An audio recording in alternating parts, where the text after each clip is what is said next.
Tas de petits trucs qui s'additionnent, puis voilà. C'est les plaques qui se traversent les unes après les autres.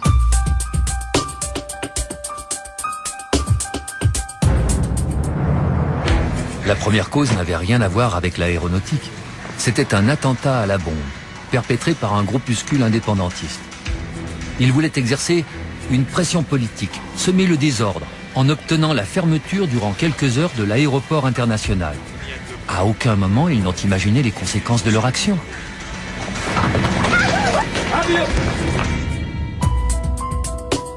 Ensuite, on nous a déroutés, nous et les autres, sur un petit terrain régional, Los Rodeos.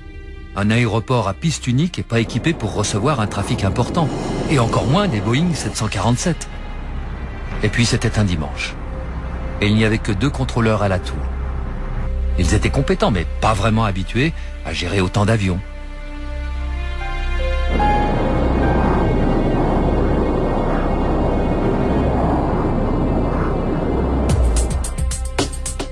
Troisième cause, le déroutement, les attentes, les contretemps, la météo, la pression commerciale. Tout cela a généré chez les passagers comme chez les pilotes un véritable stress. Avec un facteur aggravant. Le commandant hollandais, lui, devait ramener son avion le jour même à Amsterdam. Et il savait qu'un retard trop important allait le clouer au sol pour la nuit et le forcer à attendre le lendemain matin.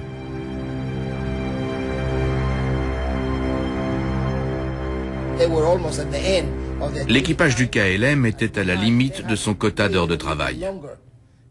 S'ils avaient dû attendre encore un peu, ils auraient été obligés de rester à Los Rodeos et de loger leurs passagers dans les hôtels des environs.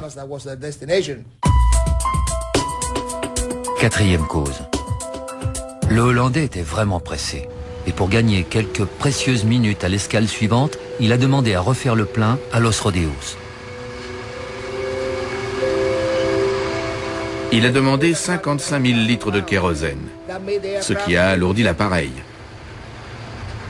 Le rapport montre que ce n'est pas le nez du 747 de KLM qui a touché le Paname, c'est le train d'atterrissage principal. Je dirais que pour éviter le Paname, il aurait fallu que le KLM soit à une hauteur de 20-25 mètres. Si Jacob Van Zanten n'avait pas demandé de kérosène, ils auraient pu décoller une demi-heure plus tôt. Et une demi-heure plus tôt, la météo était très différente.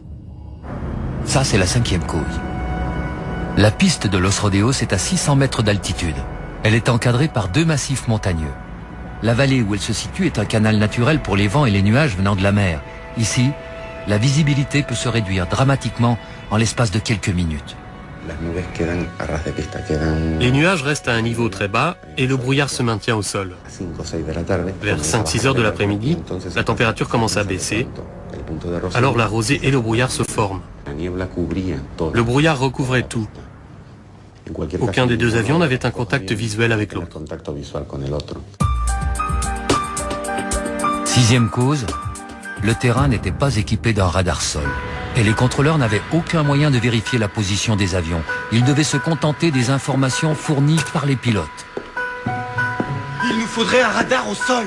Comment veux-tu faire décoller des avions par un temps pareil? Évidemment qu'il faut un radar. S'il y avait eu un radar au sol à Tenerife, très probablement le contrôleur aurait constaté le début du décollage du KLM qui était aligné et à ce moment-là il serait intervenu. Il aurait vu le décollage alors que là il l'a pas perçu.